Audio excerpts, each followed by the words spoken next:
You continue to live with CRs. Yes, it's been a recurring theme. So for those congressional members and staffers listening here or listening, please take all of this quite seriously, because we're hearing this from across the services as well, not just the Navy. I want to go to a question from Stiles Hurt, who is one of our former Navy fellows here at CSIS.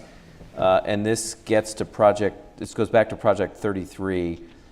He says, Project 33 states a goal to operationalize robotic and autonomous systems. We talk a little bit about that. What are your fleets doing well, and how would you course correct them to meet the future of war at sea?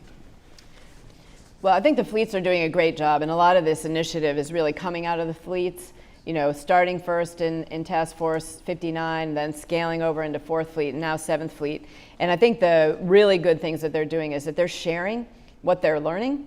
And so we're not learning in 3 different silos of education and learning. We're actually having an enterprise approach to that. We stood up an unmanned task force to really look at what are some of the technologies that are ready, and how can we test them out? How can we work under the Replicator initiative to get some energy and funds infused in some of the programs that we want to do. So those are all the things that I think we're doing well. The things that I think the fleets are doing great.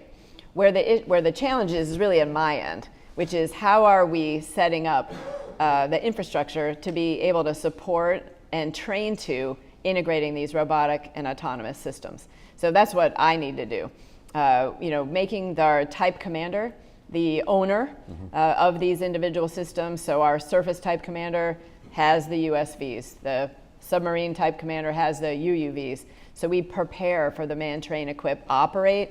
I think that's on my end. I think the last thing that we really need to do is continue to experiment with them, but also fully flesh out what is the concept of employment. How are we going to use these things? That'll help us refine the requirements of what we want them to do, but then it'll also help us train to them. So as we develop those TTPs, the doctrine of how to use those and integrate them into the future, I think that will be really important. How are you thinking of using them along those lines? I mean, we've seen the evolution of UAVs, for example. I mean, when I use them during my time in special operations, primarily for ISR and strike, but we've seen them even in the Ukraine context for EW and counter UAS. We've seen them for information operations. We've seen them for targeting for other systems, especially attritable ones.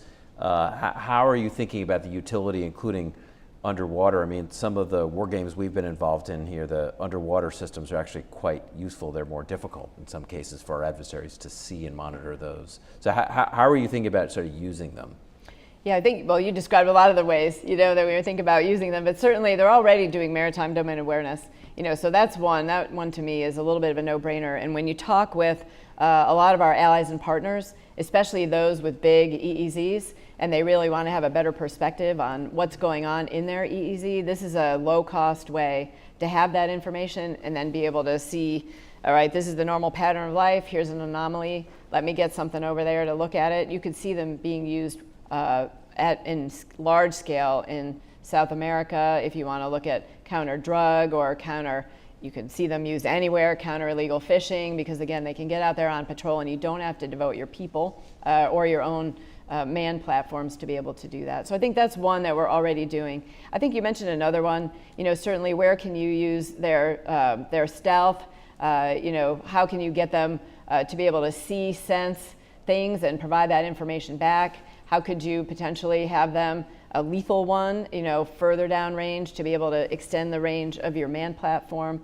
I think you can talk about using them for deception. There's certainly plenty of ways that we can integrate those. And that's what the fleets are really generating right now.